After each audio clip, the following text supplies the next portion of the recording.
Hello everyone, this is Dr. Anjana from Global Institute for Competitive Exams. So welcome to another video of this channel. और आज हम deal करेंगे ancient India part 4 जिसमें कि I am going to start up with Vedic age. तो आज वैदिक as का फर्स्ट जो है वो हम लेक्चर हैंडल करेंगे जिसमें कि थोड़ा सा पहले मैं आपके साथ डिस्कस करती हूँ रिगार्डिंग एडवेंट ऑफ आर्यंस कि आर्यंस किस तरह से इंडिया में आए। Aryan name originally given to were said to speak an archaic Indo-European language and who were thought to have settled in prehistoric times in ancient Iran and the northern Indian subcontinent। तो ध्यान दीजिए बेटा कि जो term Aryan है वो Indo European language से जो है वो इमर्ज होती है, ठीक है, क्योंकि ये उन लोगों के लिए है जो कि बोलते थे a group of languages that is Indo European language, ठीक है। और ये कहीं पे सेटल हुए, कहाँ पे, ईरान में और नॉर्दर्न इंडियन सब कॉन्टिनेंट में ये लोग आके सेटल हुए बेटा। Then in Sanskrit language the word Aryan means the man of noble character and the freeborn। ये टर्म जो है आर्यन फर्स्ट ऑफ ऑल ये लिंग्विस्टिक इन नेचर है, लैंग्वेज से इमर्ज हुई है कहने का मतलब। और इसका मतलब क्या है, टर्म आर्यन का मतलब क्या है बेटा, ऐसा इंसान जिसका कि कैरेक्टर बहुत अच्छा हो, नोबल कैरेक्टर हो या फ्री बॉर्न हो, राइट। तो ये इसके कह लो की लिंग्विस्टिक मीनिंग्स हैं। ये हम क्यों कर रहे हैं, क्योंकि इसके बेसिस पे बहुत अच्छे एमसीक्यूज फॉर्म किए जा सकते हैं, right. Next, Max Muller gives arbitrarily the date of composition of Rigveda to be around 1200 to 1000 BC। अच्छा, अब इससे पहले हमने इंडस वैली सिविलाइजेशन की है, आज हम वैदिक एज स्टार्ट कर रहे हैं। दोनों में बेसिक डिफरेंस क्या है बेटा कि हम जो है वो आर्यंस के बारे में बहुत अच्छे से जान पाए हैं बिकॉज हम उनकी लैंग्वेज को समझते हैं, डिसाइफर कर पाए हैं। In comparison Indus valley civilisation की जो लैंग्वेज है, जो भी हमें स्क्रिप्ट मिली है, उसको हम डिसाइफर नहीं कर पाए। तो पूरी वर्ल्ड में हम जो बोलते हैं कि first testament of Mankind, first book जो है वर्ल्ड के अंदर, वो हम किसको काउंट करते हैं, ऋग्वेदा को काउंट करते हैं बेटा। तो ऋग्वेदा के बारे में मैक्स म्यूलर ने कहा है कि वो कहीं ना कहीं जो है वो कंपोज किया गया था 1200 से लेके 1000 BC, यहाँ कहीं पे अराउंड इसके जो है वो हाइम्स कंपोज किए गए थे। नाउ ये लोग आए कहाँ से बेटा, अब इस चीज के बारे में क्लैरिटी नहीं है कि एक तो चीज कुछ हिस्टोरियंस खैर ये भी कहते हैं कि शायद आर्यंस यहीं के थे, इंडियन सब कॉन्टिनेंट के थे, लेकिन मैक्सिमम जो हमारे हिस्टोरियंस है वो ये कहते हैं कि ये कहीं बाहर से आए थे, ये लोग यहाँ के ओरिजिनल इनहेबिटेंट्स नहीं थे। तो कहाँ से आए थे ये हमें एग्जैक्टली नहीं पता है, इसमें डिफरेंट हिस्टोरियंस का जो है वो डिफरेंट व्यू पॉइंट है। वैदिक पीरियड को भी जो है वो हम दो पार्ट्स में डिवाइड कर सकते हैं। नाउ ऋग्वैदिक पीरियड 1500 BC से 1000 BC जो है वो अराउंड हम काउंट करते हैं and it was in this period Aryans were supposed to have invaded India. तो एग्जैक्ट डेट कहीं पे भी नहीं है। ऋग्वेदा की कंपोजिशन अराउंड 1200 टू 1000 BC है बेटा, और आर्यंस ने आना शुरू किया कहीं ना कहीं 1500 से लेके 1000 BC के बीच में, और इसी वजह से इसको जो है वो हम अर्ली वैदिक पीरियड का नाम दे देते हैं। और उसके बाद लेटर वैदिक पीरियड इसका सेकेंड हाफ है, that is 1000 BC to 600 BC, जब ये बहुत अच्छे से सेटल लाइफ जो है वो जीने लग गए थे। The Aryans came to India in several waves. तो ये मतलब बहुत सारे लोग आके यहाँ पे सेटल हो गए, कुछ देर बाद फिर एक वेव आई, उसमें बहुत सारे लोग आके सेटल हो गए। तो इस तरह से ये माना जाता है। The earliest wave is represented by Rig Vedic people who appeared in the subcontinent in about 1500 BC। इसीलिए 1500 से हमने शुरुआत की है कि 1500 से 1000 BC तक कहीं ये आए हैं, क्योंकि ये माना जाता है कि ये वेव्स में आते गए हैं, ठीक है। खूब सारे एक लोग आए, इकट्ठे सेटल हो गए, तो कुछ गैप के बाद फिर एक बहुत बड़ा ग्रुप आया। तो ये फर्स्ट ग्रुप शायद इंडियन सब कॉन्टिनेंट में 1500 BC के अंदर आया and they came into conflict with the indigenous inhabitants called the Dravidians mentioned as Dasas और दास यूज इन ऋग्वेदा। तो ये बाहर से आए हैं बेटा। अब बाहर से कहाँ से आए हैं, नॉट वेरी सर्टन। इसके अंदर जो है सबसे जो आपका एग्जामिनेशन पॉइंट ऑफ व्यू से अगर हम बात करें तो सबसे पॉपुलर व्यू है बाल गंगाधर तिलक का, जो कि बोलते हैं कि ये आर्कटिक इन ओरिजिन है, ठीक है, कि आर्कटिक रीजन से जो है ये आए थे। लेकिन इसमें हमारे पास अलग अलग व्यू पॉइंट्स हैं, ठीक है, कोई भी हम इसमें किसी को भी एक्सेप्ट नहीं करते हैं, हम बस यही मानते हैं कि हाँ ये कहीं बाहर से इंडियन सब कॉन्टिनेंट में आके सेटल हुए थे। तो जब ये यहाँ पे आके सेटल हुए तो दैट मीन्स कोई ना कोई तो यहाँ पे पहले रहता होगा, जो पहले रहता था उसको हम क्या बोलते हैं, ओरिजिनल इनहेबिटेंट्स। तो उनके लिए ऋग्वेदा में जो टर्म यूज की गई है वो है दासा या Dasyus. Now possibly The Dasyus in the Rigveda represents the original inhabitants of the country, और इस टर्म को हम इसी तरह से ही रिप्रेजेंट कर पाए हैं, समझ पाए हैं। The Aryan chief were strongly hostile to Dasyus, तो एक्सक्यूज मी, आर्यंस क्योंकि बाहर से आए थे तो ऑब्वियसली उनकी यहाँ पे जो ओरिजिनल इनहेबिटेंट्स हैं उनके साथ तो लड़ाई होनी ही थी, तो इस वजह से ये दोनों जो है आपस में हॉस्टाइल थे। Now some of the chief tribes of the periods were, तो जो आर्यंस हैं मैंने आपको बोला कि वेव्स में आए हैं, ठीक है, अलग अलग ग्रुप्स में आए हैं, तो जो अलग अलग ग्रुप्स आए तो उसी तरह से वो अलग अलग जगह पे जाके सेटल हो गए। तो अलग जगह पे सेटल हो गए तो वहां से क्या इमर्ज हुई, उनकी डिफरेंट ट्राइब्स इमर्ज हुई। तो इस वजह से हमें बहुत सारी ट्राइब्स का जिक्र आता है, उसमें से कुछ इंपॉर्टेंट कौन सी है बेटा, यदु, तुर्वासु, ध्रुयु, अनु, पुरु, कुरु, पंचाला, भारता, त्रिस्तु। तो ये कुछ इंपॉर्टेंट ट्राइब्स के नाम हैं।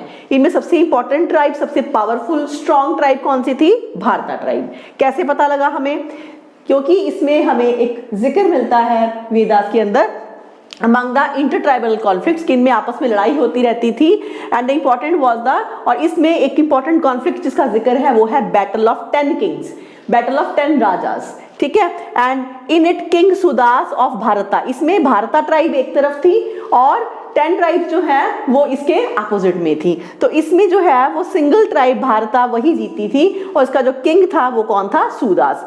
तो in it king Sudas of Bharata tribe defeated the confederacy of 10 other tribes on the bank of river पारुशनी।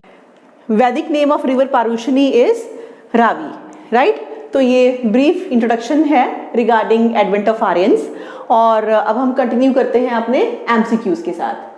तो फर्स्ट क्वेश्चन हमारा मैचिंग का है, एक तरफ हमारे पास रिवर्स के नेम्स हैं, ऋग्वैदिक नेम, और दूसरी तरफ हमारे पास है मॉडर्न नेम्स। तो ये बहुत इंपॉर्टेंट है बेटा, जनरली इस तरह का एक आध क्वेश्चन आपका किसी भी एग्जाम में आता है। तो देखिए सतलुज मॉडर्न नेम है, और सतलुज को ऋग्वैदिक पीरियड में हम क्या बोलते थे, सतुदरी। ब्यास इज विपासा, रावी अभी हमने बात करी that is Parushni, then Chenab is called Askini, right. तो ये रिवर्स के नाम जो है वो आपको एक बार याद कर लेने चाहिए। इसमें मैंने आपको इसके साथ ही एक लिस्ट भी प्रोवाइड की है। Sindhu modern name is Indus, Vitasta Jhelum, Askini Chenab, Parushni Ravi, Vipasa Beas, Satudri Sutlej, Kumal is Gomati, Kurmu is Kurram now, then Drishadvati is Ghaggar, very important, Suvastu is Swat. इनमें से कुछ मैंने एमसीक्यूज भी आगे आपके लिए तैयार किए हैं, राइट। तो रिवर्स को लेके एक आध क्वेश्चन जनरली एक्सपेक्टेड रहता है। नेक्स्ट थोड़ा सा वैदिक लिटरेचर से क्वेश्चन लेते हैं हम, फिर से मैचिंग का क्वेश्चन है। एक तरफ हमारे पास वेदास हैं और दूसरी तरफ उनके साथ रिलेटेड ब्राह्मणास हैं, राइट। तो ऋग्वेदा देखिए 3241, ऋग्वेदा के साथ ब्राह्मणा है दैट इज ऐत्रेय ब्राह्मण, यजुर्वेदा का ब्राह्मण है शतपथ ब्राह्मण, देन सामवेदा के साथ है तंड्या ब्राह्मण, एंड अथर्ववेदा इज गोपथ ब्राह्मण। तो इसको भी आप अच्छे से एक बार मगाप करिए क्योंकि मैचिंग के क्वेश्चंस आपके वैदिक लिटरेचर में से निकलते हैं। तो थर्ड क्वेश्चन है बेटा, which of the following animals have been mentioned in the Rigveda.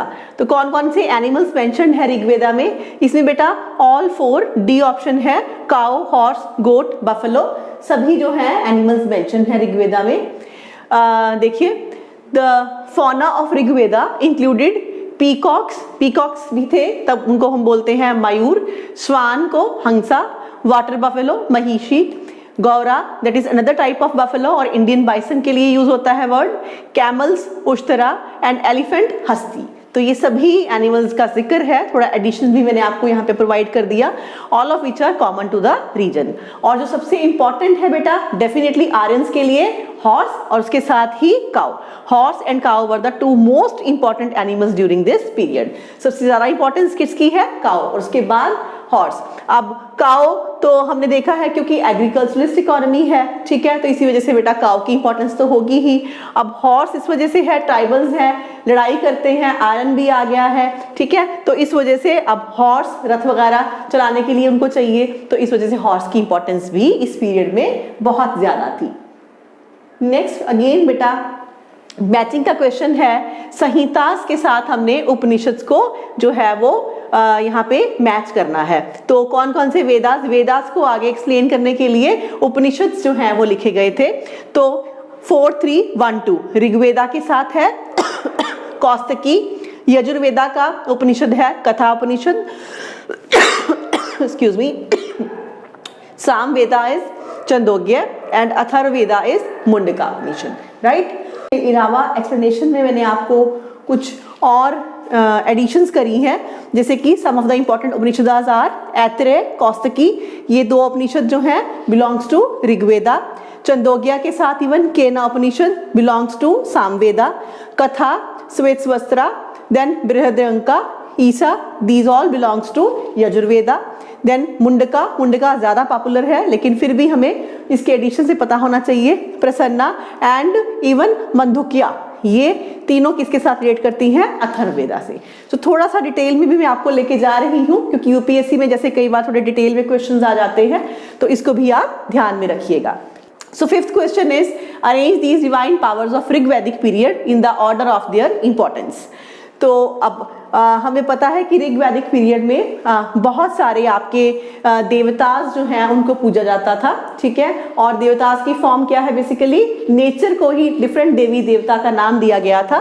तो इसमें ये पूछा गया है कि अर्ली ऋग्वैदिक पीरियड में इनफैक्ट कौन कौन से आपके जो डिवाइन पावर्स हैं वो इंपॉर्टेंट थी, तो वो आपको इन ऑर्डर स्पेशली जो है वो आपको बताना है, राइट। तो फर्स्ट इज इंद्रा, सबसे ज्यादा इंद्रा को लेके जो है वो हाइम्स दिए गए हैं। Then Agni and then is Varuna and fourth is Soma, right. तो ये थोड़ा सा ऑर्डर के ऊपर भी आपको कभी क्वेश्चन पूछा जा सकता है।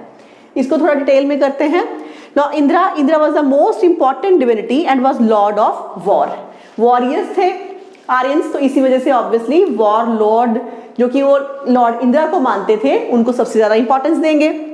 और इंद्रा को डिवोट किए गए हैं 250 hymns have been devoted to only Indra in Rigveda which is the highest for any of the gods. तो यहां से आपका एक क्वेश्चन का आंसर और हो जाता है कि कौन सी डिविनिटी को हाईएस्ट नंबर ऑफ हाइम्स जो हैं वो डिवोट किए गए हैं।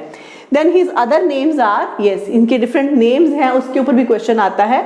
Car warrior that is Rathestha, रथ पे जाने वाला है ना, तो उसमें सबसे श्रेष्ठ वॉरियर तो हो गया रथेष्ठा। विनर जितेंद्रिया, जीतने वाला। सोमा ड्रिंकर सोमापा, राइट। एक दो और भी है पुरंदरा, इनफैक्ट पुरंदर, पुर मतलब कि फोर्ट को ब्रेक करने वाला, तोड़ने वाला, इतना पावरफुल। टेक्स्ट अग्नि is the God of fire and acceptor of sacrifices. He was considered to be an intermediary between gods and men. Very important, यहाँ से भी क्वेश्चन आता है कि कौन सा गॉड है जो इंटरमीडियरी है। तो गॉड्स एंड मेन के बीच में इनको मानते थे, इसी वजह से ही अग्नि अब क्या है, जब आप यजनास करते हो तो अग्नि प्रज्वलित करते हो। अग्नि में अगर आप कुछ भी डालते हो तो धुआं तो ऑब्वियसली नीचे से ऊपर की तरफ जाता है।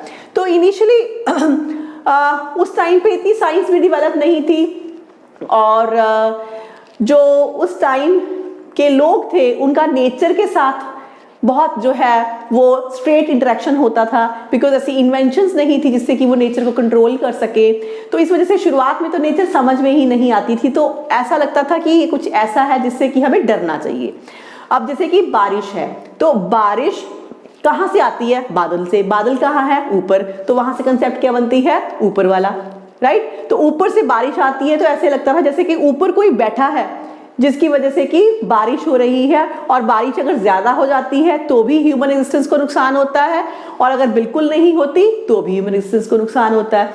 तो वहां से ही कंसेप्ट इमर्ज होती है कि कोई ऊपर वाला है, कोई ऊपर बैठा है। अब अगर हमें सब चीजें सही चाहिए तो जो भी आपको कंट्रोल करता है हमें उसको क्या करना चाहिए? खुश रखना चाहिए। खुश रखने के लिए क्या करना पड़ता है, हमें उसे गिफ्ट देने पड़ते हैं। अब जो ऊपर बैठा है उसको हम गिफ्ट कैसे दें, है ना। तो वहां उस चीज के लिए इंटरमीडियरी गॉड जो है वो बनाया गया। तो इंटरमीडियरी गॉड ऑब्वियसली, अग्नि कैसी चीज है, अग्नि प्रज्वलित होती है, उससे धुआं निकलता है तो वो हमेशा नीचे से ऊपर जाता है। तो इस वजह से ये कंसीडर कर लिया गया कि जो अग्नि है ये इंटरमीडियरी है बिटवीन गॉड एंड मैन, और इसके थ्रू आप सेक्रीफाइसेस दे के जो ऊपर बैठा है उसको खुश कर सकते हैं, राइट। तो ये तो है हिस्ट्री को समझाने का तरीका।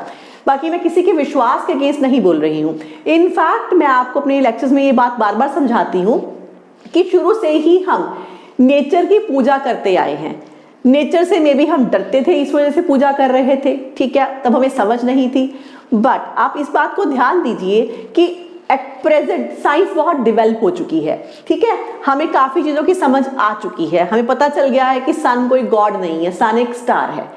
But at the same time क्या आज के इस साइंटिफिक टाइम पीरियड में हमें इस बात का नहीं पता है कि हमें नेचर के साथ चलना चाहिए, नेचर को डिस्ट्रॉय नहीं करना चाहिए? पता है ना बेटा। इसके बावजूद भी आज हम साइंस के लेक्चर्स में आपको क्या बताते हैं कि हम 2.5 अर्थ यूज कर चुके हैं। अर्थ की जितनी कैपेसिटी है उससे 2.5 टाइम हम यूज कर चुके हैं।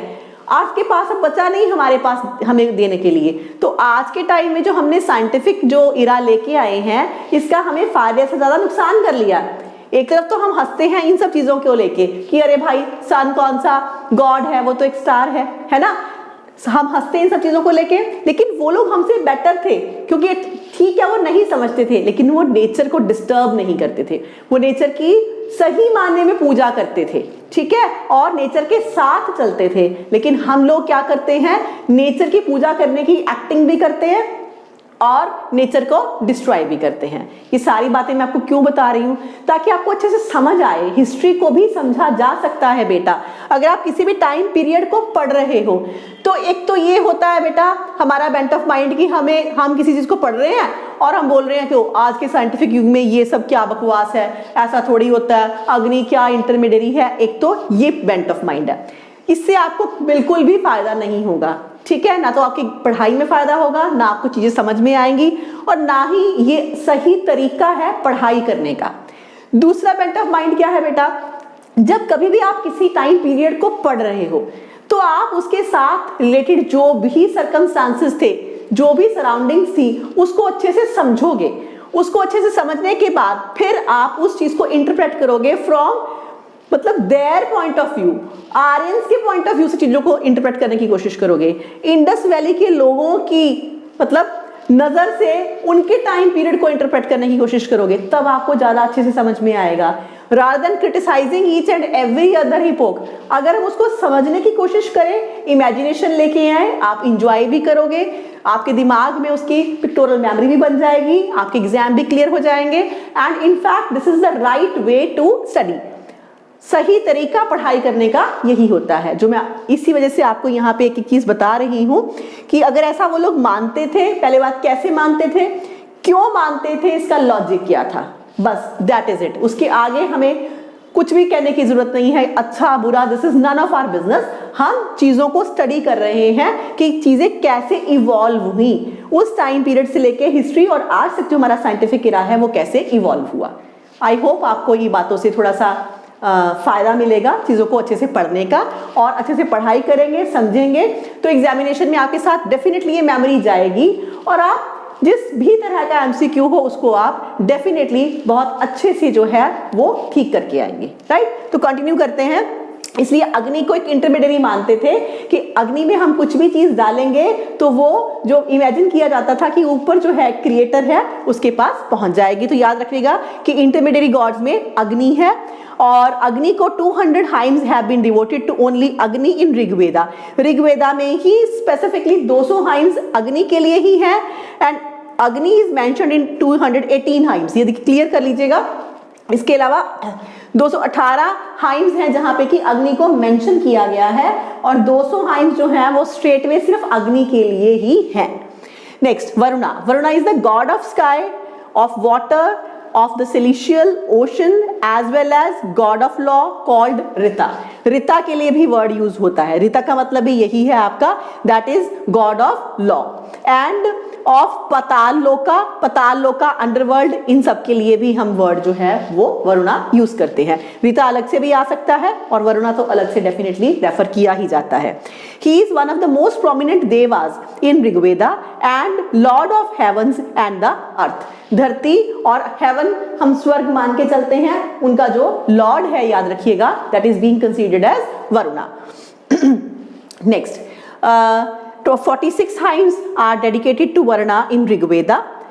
Soma was prepared by extracting juice from the stalks of a certain plant, and the Soma god was god of plants. तो Soma क्या है? Actually Soma एक ड्रिंक का नाम है, एलिक्सर है, थोड़ा सा ये दिमाग को कह लो कि शांत करती है, और किसी क्रीपर से, बेल से, तो इसके बारे में कहा जाता है कि मुजावंता माउंटेन्स, तो मुजावंता माउंटेन से जो है ये क्रीपर मिलता था, ये कैसी बेल मिलती थी, उसके पत्तों से जो है ये ड्रिंक जो बनाया जाता था, ठीक है। And 23 hymns are dedicated to Soma and the most of them are from Soma mandala, और इसके लिए एक चैप्टर भी डेडिकेट किया गया है जिसको हम बोलते हैं Soma Mandla.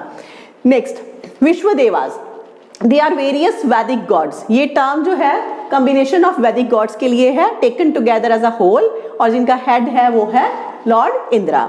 70 hymns are dedicated to Vishwadevas in Rigveda.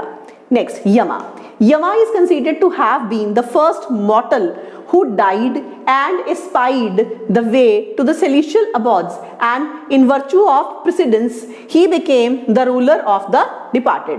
So Yama बेटा आप सब समझते हो, हम कहते हैं कि यम लॉर्ड है ना, तो मौत के साथ रिलेट करते हैं। यमदूत है ना, कि जब मौत आती है, मृत्यु आती है, तब यमदूत लेने के लिए आते हैं, तो बस वही कंसेप्ट है जो आज तक कंटिन्यू कर रही है। तो ये माना जाता है कि ये फर्स्ट मॉर्टल हैं, पहले से थे जिनकी की डेथ हुई, और इनको ही फिर हम जो है हेड मानते हैं आपका, जितनी भी डिपार्टेड सोल्स हैं उनका, ठीक है। And he is the guardian of the world of dead, तो वर्ल्ड ऑफ डेड के जो गार्डियन है दैट इज यमा। आज भी सीरियल्स में, कहानियों में, पिक्चर्स में आपको सब कुछ जो है यमा के साथ रिलेटेड दिखाया जाता है, ठीक है। And his twin sister is Yami, and both Yama and Yami are children of Surya, both are children of Surya, ये भी याद रखिएगा। Surya itself, Surya is the sun god and 8 hymns are dedicated to Surya in Rigveda. और इसके अलावा एक छोटी सी लिस्ट है, लर्न कर लीजिएगा। Savitri, very very important, Gayatri मंत्र इज डेडिकेटेड टू सावित्री, ये आपका एक क्वेश्चन है। Pusan, the guardian of jungle paths and roads, ठीक है। Then Vishnu, early Vedic period में लॉर्ड विष्णु के ऊपर इतना ज्यादा जोर नहीं था, लेटर वैदिक में मोर प्रोमिनेंट हुए लॉर्ड विष्णु, ठीक है। And comparatively minor god in early Rigvedic period.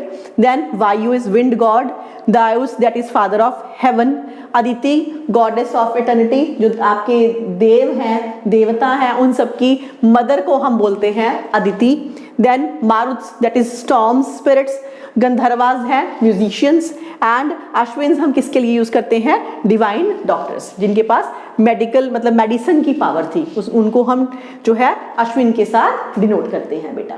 सो ये इंपॉर्टेंट लिस्ट है, आप इसको जरूर एक बार कवर कर लीजिएगा, right.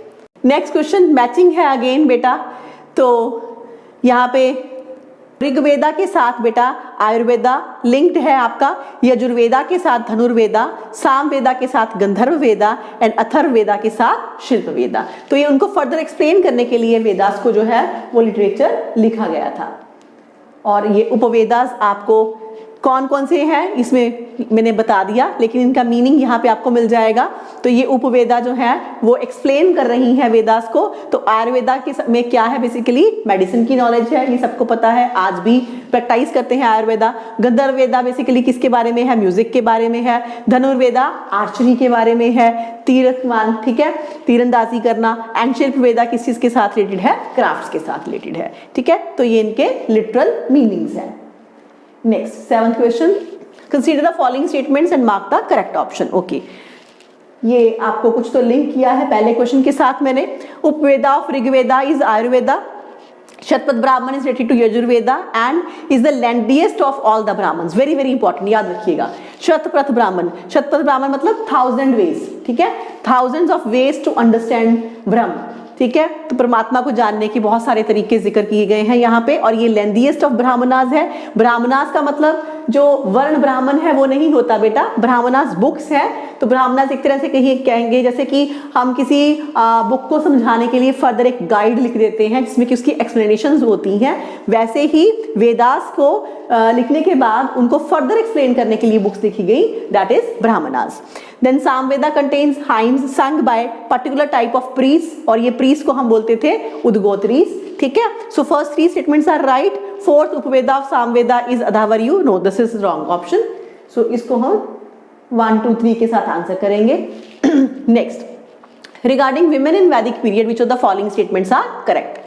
They were allowed to study, they held good position, they did not practice parda system, they attended sabha and samiti. Overall बेटा वैदिक पीरियड के अंदर क्वेश्चन आ जाए, वैसे जनरली आपको वैदिक के साथ ही आता है, लेकिन कुछ हायर एग्जाम में इसको ज्यादातर आपका अर्ली वैदिक और लेटर वैदिक के नाम से ज्यादा क्वेश्चन आते हैं। तो यहीं पे आपको मैं समझा देती हूँ, अगर ओवरऑल वैदिक पीरियड है तो हम इसी को एक्सेप्ट करेंगे, अगर अर्ली वैदिक पीरियड है हम इसको एक्सेप्ट करेंगे, लेकिन लेटर वैदिक पीरियड में बेटा थोड़ा सा विमेन का डिक्लाइन होना शुरू हो गया था। सभा समिति में भी उनको प्रैक्टिस जो है पार्टिसिपेट नहीं करना मतलब बंद कर दिया गया था। गुड पोजीशन थोड़ी सी लोअर डाउन हो गई थी, स्टडी करने में भी थोड़ा सा उनको रिस्ट्रिक्शंस आ गई थी। तो लेटर वैदिक के लिए हम इसको एक्सेप्ट नहीं करेंगे, अर्ली वैदिक के लिए या सिंपल वैदिक के लिए हम इस ऑप्शन को एक्सेप्ट कर लेंगे, that all are correct. Next बेटा, नेक्स्ट फिर रिवर्स के साथ रिलेटेड क्वेश्चन आ गया। So your answer is here 1 2 3 4, यही सेम आपके स्ट्रेट वे ही दिए हुए हैं। Gomati modern name Gumal, Krumu Kurram, then Suvastu Swasti Swati and Drishadvati that is your Ghaggar river. Initially मैंने आपको शुरुआत में लेक्चर के एक लिस्ट दी है और यहाँ से आपको समझ आएगा कि कैसे मैचिंग के क्वेश्चन इसमें से पूछे जा सकते हैं। Next, 10th question. Consider the following statements. Indra was the most prominent god in the Rigvedic period. Vishwamitra had composed Gayatri mantra. Both the statements are correct. Indira की बात हम डिस्कस कर चुके हैं, गायत्री मंत्र की बात हमने थोड़ी डिस्कस की है, और याद रखिएगा कि गायत्री मंत्र को जो है वो विश्वामित्रा ने लिखा था बेटा। Next, which of the following is oldest Veda? Without any doubt, Rig Veda is the oldest one. Even first testament of mankind हम बोलते हैं। Then tri, trio या tri, ये टर्म किसको इंडिकेट करती है? 3 वेदास, ठीक है, बिकॉज ऋग्वेदा, सामवेदा, यजुर्वेदा, ये 3 इनिशियली लिखे गए हैं और ये माना जाता है कि अथर्ववेदा जो है it is the last addition, ये बाद में कहीं लिखा गया है। तो इसी वजह से आपके ऋग्वेद, सामवेद एंड यजुर्वेद, इन तीनों को हम क्या बोलते हैं? ट्रायो बोलते हैं बेटा, ट्रायो या ट्राई बोलते हैं। Next, the term Aryan denotes, ये मैंने आपको लेक्चर की स्टार्टिंग में जो बताया था एडवेंट ऑफ आर्यंस के साथ, देखिए उसमें से क्वेश्चन आ सकता है। एथनिक ग्रुप है, नोमैडिक्स है, स्पीच ग्रुप है, सुपीरियर रेस है। अगर आपने प्रॉपर स्टडी नहीं किया तो कोई बच्चा एथनिक ग्रुप को भी टिक कर सकता है कि भाई अलग एथनिसिटी थी इनकी, ये कहीं बाहर से आए थे, इसी वजह से कोई बच्चा इसको नोमैडिक के लिए भी कर सकता है, ठीक है। सुपीरियर रेस को भी टिक कर सकता है कोई बच्चा, क्योंकि आर्यन डेफिनेटली आर्यन रेस अपने आप को सुपीरियर मानती है। बट ये तीनों ऑप्शन गलत है, क्योंकि आर्यन टर्म जो है वो हमने अभी की थी कि ये एक लैंग्वेज के साथ लिंक की गई है, तो इसी वजह से ये ए स्पीच ग्रुप जो है this is the right answer.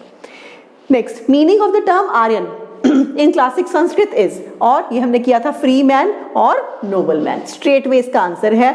कोई भी बिलीवर ऑफ गॉड ऐसी किसी ऑप्शन में हमें जाना ही नहीं है अगर हमें प्रॉपर इंफॉर्मेशन पता है तो। Next, 15th question, in which Vedic text the term Varna is found referred for the first time? Yes, this is Rigveda बेटा, ऋग्वेदा में वर्ण सिस्टम की बात हुई है और ये आपका 10th मंडला है, ठीक है। 10th मंडला के अंदर इसका जिक्र है, याद रखिएगा, और इसको हम पुरुषुक्ता हाइम्स बोलते हैं इस मंडला को, ठीक है। इसके अंदर क्या है? पुरुषुक्ता हाइम्स है। तो इसमें एक तरह से ऐसे समझाया गया है कि कोई एक जो है क्रिएटर है, तो उस क्रिएटर की बॉडी में से कोई पुरुष है, उस पुरुष की बॉडी के डिफरेंट पार्ट्स में से डिफरेंट वर्णास इमर्ज हुए, समझाने का एक तरीका है, ठीक है। ब्राह्मण जो है वो माउथ से इमर्ज हुए हैं, और देन क्षत्रिय जो है वो शोल्डर से इमर्ज हुए हैं, वैश्यास थाई से इमर्ज हुए हैं, ठीक है, और शूद्रास जो है वो फिर से इमर्ज हुए हैं, राइट। तो इसका जिक्र जो है वो आपका फर्स्ट टाइम ऋग्वेदा के अंदर आया था। Next, which of the following 4 Vedas contain an account of magical charms and spells. Yes, ये भी बड़ा कॉमन क्वेश्चन है, कौन से वेदा में मैजिकल चार्म्स वगैरह का ही जिक्र है? दैट इज अथर्ववेदा बेटा। Next 17th question, which mandala of Rigveda is completely dedicated to Soma. अभी हमने डिस्कस किया सोमा क्या है, एक एलिक्सर है, एक ड्रिंक है, तो सोमा को बहुत इंपॉर्टेंस दी गई है और एक मंडला एग्जैक्टली सोमा मंडला ऋग्वेदा में लिखा गया है। तो वो कौन सा चैप्टर, मंडला मीन्स यहाँ पे चैप्टर है बेटा, तो कौन सा चैप्टर है? दैट इज 9th मंडला और 9th chapter. Yes, 10th Mandla मैंने अभी आपको जिक्र किया था पुरुषुक्ता हाइम्स का, और ये भी कहा जाता है कि वो लेटर एडिशन है, इनिशियली 10 मंडला नहीं, 10th मंडला नहीं लिखा गया था, बाद में कहीं पे लिखा गया। Next, the standard unit of value used as medium of exchange during Vedic period. तो वैदिक पीरियड में आपका एक्सचेंज का मीडियम क्या था बेटा? काओ, नेकलेट ऑफ गोल्ड जिसको हम निस्का बोलते हैं। याद रखिएगा, अगर ये दोनों ऑप्शंस गिवन है तो दोनों आंसर होंगे बोथ ए एंड बी। अगर एक नहीं है तो आप काओ को अकेला कर सकते हो, अगर काओ मेंशन नहीं है तो फिर हम निस्का या नेकलेट ऑफ गोल्ड को मेंशन कर सकते हैं। लेकिन अगर वो दोनों देगा तो डेफिनेटली वो आपको बोथ की ऑप्शन भी देगा। Next, the Rigvedic concept of Rita denotes to, ये भी हमने पहले किया है, ठीक है, कॉस्मिक ऑर्डर और law prevailing in the nature, ethnic, ethical and moral order. तो ऋता जो है वो दोनों को ही आपको इंडिकेट करता है, बिकॉज वो लॉ के साथ इंडिकेशन करता है। Next 20th question is about matching. So इधर देखिए टर्म्स है और ये टर्म्स किसको डिनोट करती हैं, ठीक है, एंड दिस इज 4312। पुषान क्या है? गॉड ऑफ मैरिजेस है। लेटर वैदिक पीरियड में पुषान को हम ज्यादा लिंक करते थे गॉड ऑफ मैरिजेस के लिए। अर्ली वैदिक पीरियड में ज्यादा हम क्या करते थे कि आपका रोड्स में आपकी जो है मदद करने वाला, या फिर आपका गॉड ऑफ कैटल, ठीक है, कैटल को सेव करने के लिए। तो एक टर्म के एक से ज्यादा मीनिंग है, ध्यान रखिएगा, ये नहीं कि सिर्फ एक ही मीनिंग आप करके चले गए और वो ऑप्शन के अंदर अगर नहीं है तो फिर आप उसको एक्सेप्ट नहीं करेंगे, तो आपका आंसर गलत हो जाएगा। देन सावित्री जो है that is God of light. Aditi हमने अभी किया था। मदर मैंने आपको कहा था कि जो आपके देव हैं उनकी देवताओं की मदर है, तो इसलिए यहाँ पे क्या हो जाएगा? Mother of Surya. एंड दायूस क्या है? God of heaven and father of Surya, right. Next Nachiketa legend find mention in. Nachiketa भी एक आपकी स्टोरी है, एक लेजेंड है, तो ये कौन से उपनिषद के साथ लिंक्ड है? इसकी स्टोरी उतनी इंपॉर्टेंट नहीं, इसलिए मैं आपको डिस्कस नहीं करूंगी, पर कभी क्वेश्चन आ सकता है कि ये लेजेंड जो है वो कौन से उपनिषद के अंदर है, तो याद रखिएगा it is in Kathopanishad, right. Next, which of the following is the correct order of the वैदिक लिटरेचर। तो वैदिक लिटरेचर को लेके सबसे पहले कौन सा लिखा गया, उसके बाद दिस इज द क्वेश्चन। सो अभी सबसे पहले वैदिक संहिता, वेदास को हम संहिता भी बोल देते हैं, ठीक है। उसके बाद उनको एक्सप्लेन करने के लिए आए ब्राह्मणास, ये किताबें लिखी गई। देन अर्यंकास, अर्यंकास आपकी फॉरेस्ट बुक्स होती हैं, क्योंकि ये मान के चलते थे कि हमारा जो पूरी लाइफ है उसको 4 पार्ट्स के अंदर डिवाइड किया गया, ठीक है। फर्स्ट इज योर ब्रह्मचर्य, फिर उसके बाद जो है आपने मैरिज करनी है, गृहस्थाश्रम है, और उसके बाद वानप्रस्थ, फिर वन में जाना, और फाइनली संन्यास। तो 4 आश्रमों का जिक्र होता है। तो जब तीसरा आश्रम आता है दैट इज वनप्रस्थ, वन में जाना, तो फिर आपको परमात्मा के साथ रिलेटेड जो है वो बुक्स पढ़नी है, ताकि आपको वहां से ज्ञान की प्राप्ति हो। और उस वो बुक्स कौन सी हैं उनको हम बोलते थे अर्यंकास, ठीक है। और उसके बाद फिर लिखी गई उपनिषदास। उपनिषदास में जो है वो स्टोरीज नहीं है, इनफैक्ट स्ट्रेट वे ज्ञान की बातें की गई है, ठीक है। तो ये उपनिषदास, तो this is the correct order जिस तरह से कि ये लिखी गई है बेटा। Next 23rd question, very easy. River most mention in the early वैदिक लिटरेचर। अर्ली वैदिक में सबसे ज्यादा बात किसकी हुई है? सिंधु रिवर की हुई है। Next, which of the following rivers mentioned in Rig Veda indicates the relation of Aryans with Afghanistan? Yes, तो अफगानिस्तान दो रिवर्स हैं, दैट इज कुभा एंड करामू, ठीक है। काबुल रिवर है हमारी ये, और करामू रिवर कुरम रिवर है। तो इनका भी जिक्र जो है वो वैदिक लिटरेचर में आया है, ऋग्वेदा में आया है, और ये अफगानिस्तान में है। और यहाँ से हम ये कह सकते हैं कि आर्यन जो है वो अफगानिस्तान जो रीजन है वहां पे भी सेटल थे, राइट। देन 25th क्वेश्चन जो है आपको फिर से मैचिंग का है। तो शिक्षा जो है वो किस चीज के साथ डील करती है बेटा, प्रोनाउंसिएशन है, कल्पा का मतलब क्या होता है, रिचुअल्स, व्याकरण आज भी हम बोलते हैं that is your grammar, then Nirukta, Nirukta is etymology, किसी भी चीज का reason, Chhanda, Chhanda is metre that is measurement, and Jyotish that we know that is your astronomy, this is 5 astronomy, ज्योतिष शास्त्र, ठीक है। तो ये आपका लिस्टिंग है। इस तरह से आपको बेटा वैदिक लिटरेचर में तो बहुत सारे मैचिंग के क्वेश्चंस आ सकते हैं, तो वैदिक लिटरेचर को एक बार अच्छे से लर्न कर लीजिए, रिवाइज करते रहिए and you will be very safe, क्योंकि एक आध क्वेश्चन डेफिनेटली उसमें से आता ही है, ठीक है। तो 25 क्वेश्चन आज हम डिस्कस कर रहे हैं इस वीडियो में, और कुछ और क्वेश्चन अभी मैं लेके आऊंगी अपनी नेक्स्ट वीडियो में। आज के लिए इतना काफी है, इसको आप प्लीज अच्छे से तैयार करिएगा और फिर मिलते हैं अपनी नेक्स्ट वीडियो में। और प्लीज सब्सक्राइब कीजिए, लाइक कीजिए, और अगर आपको वीडियो अच्छी लगती है तो कमेंट कीजिए, और कुछ सजेशंस हैं तो वो आप दे सकते हैं। कोई पर्टिकुलर आपकी डिमांड है तो मैंने आपको नंबर दिया है 7973865470, इस नंबर पे आप मुझे व्हाट्सअप कर सकते हैं, ठीक है। तो मिलते हैं अपनी नेक्स्ट वीडियो में, till then thank you so much.